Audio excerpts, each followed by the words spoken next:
I sat between them, on the edge of their bed. Mom had just come home from hospital. Dad was on my left. I was staring out their bedroom window. Bright, warm, autumn day,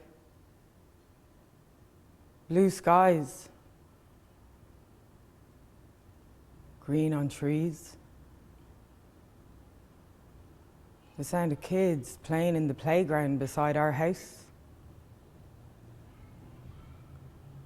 A dog barked.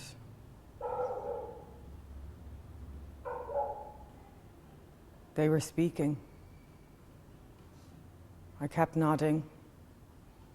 A cloud drifted by. There were tears, requests. There was silence.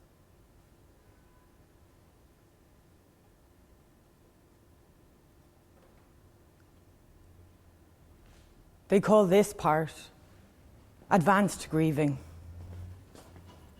The preparation period for the passing of someone when that someone is still alive. They know it's coming, but don't know when part. The waiting.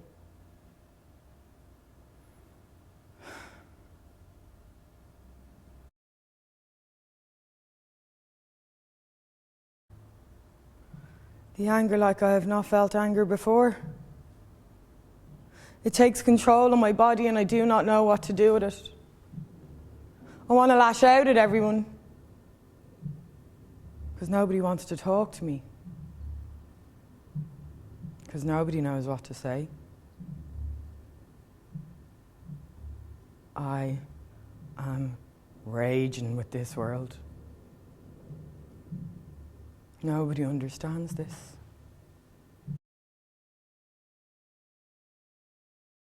In the house. It's noon. I blink and it's 3 p.m. There are dishes on the table. Apparently I've eaten, but I'm still standing in the same spot, thinking it's the same noon.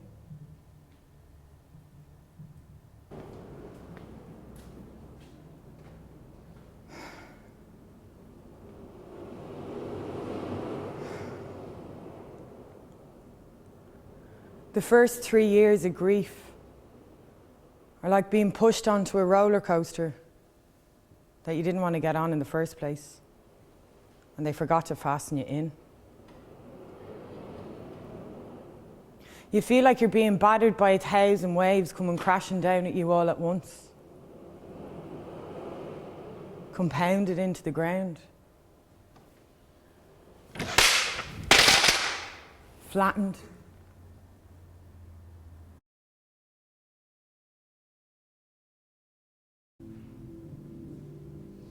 Most of us made it. 20 or so of her family. Admittedly, I was still pissed, a fact my cousins will never let me live down, but I made it to her bedside for her final breaths. And as the priest walked in, I leaned in and I said, "Nanny, you were deadly." Then the priest asked, would we like to say a prayer? So I led the Hail Mary. I was at the end of her bed, facing her. Above her head was a window that looked out onto Dublin Bay. And as the sun rose on that day, Nanny Haskins went on her way. And I've never experienced such raw beauty in all my life. Those moments, those breaths, the sniffles, the sun, and the thanks for her long life lived and loved by us all.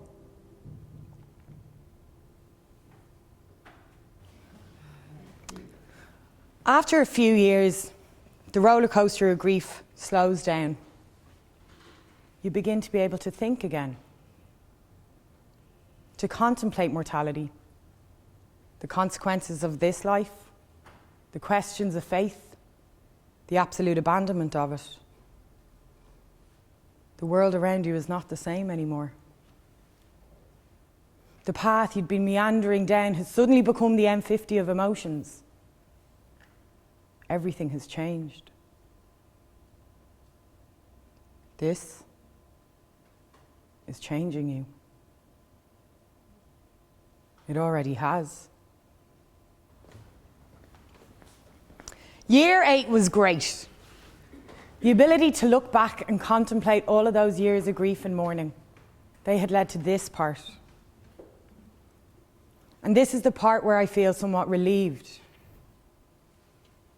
Relief that my mom's gone, that her suffering is over. That took 8 years. With that brought an immense amount of guilt. Guilty that I felt relieved. Guilty that I wanted to continue living. You are here. Alive and letting go, I began walking my own path again. I took time off from work and my family and I went travelling. I moved to Spain by myself. And it was there that I was able to process things, to finally be able to make some sort of sense of it all. And it was there, in those solitary moments, that I finally felt at ease with her death. And that everything was going to be okay.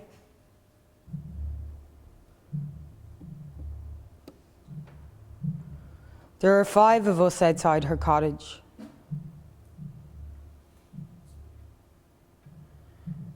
Two friends whom I called on. 2 Gardaí. And me. The ambulance has just left. Their job done. Not that they had much of a job to do in the first place. And me, sitting on a window ledge, sobbing. A neighbour arrives down with a tray of tea and Kit Kats. I can't breathe properly. My knees are weak. My friend is saying something. Fuck, fuck, fuck! Keep thinking, is this real? The other Garda puts something in front of me. I think this is for you, he says. It's a note. It reads,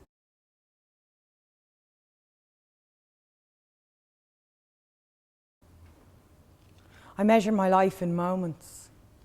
I measure these griefs in years, each grief individual, each death exceptional, each encounter with a passing unbelievable. Some more like nightmares, some more dreamlike. You float. You can't find your feet, you're floored.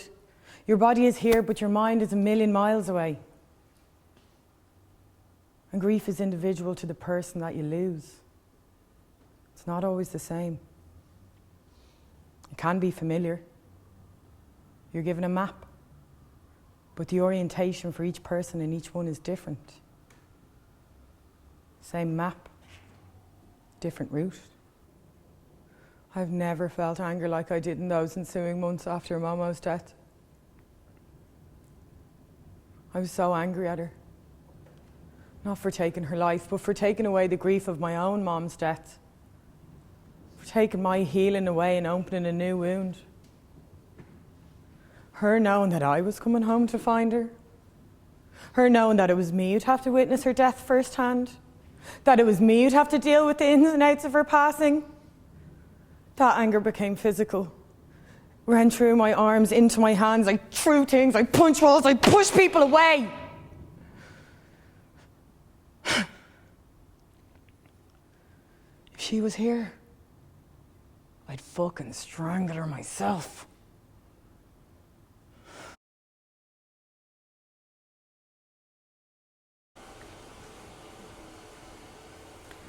It's a rainy day in Barcelona. I'm faffing about the hotel room all day. I wander outside for a smoke. I take stoop opposite the hotel. I light up, I look across, and the shop beside the hotel is called Momo. Then I remember the day's date. Her birthday.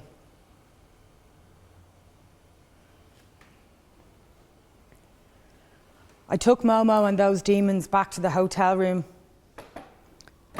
and we cried for hours. I let her go.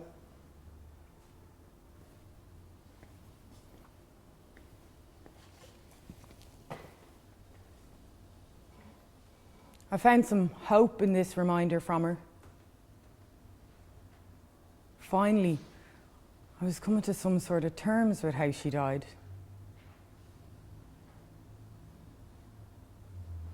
Found peace in that for her, this was her no more chemo. This was her out. Found strength in her presence.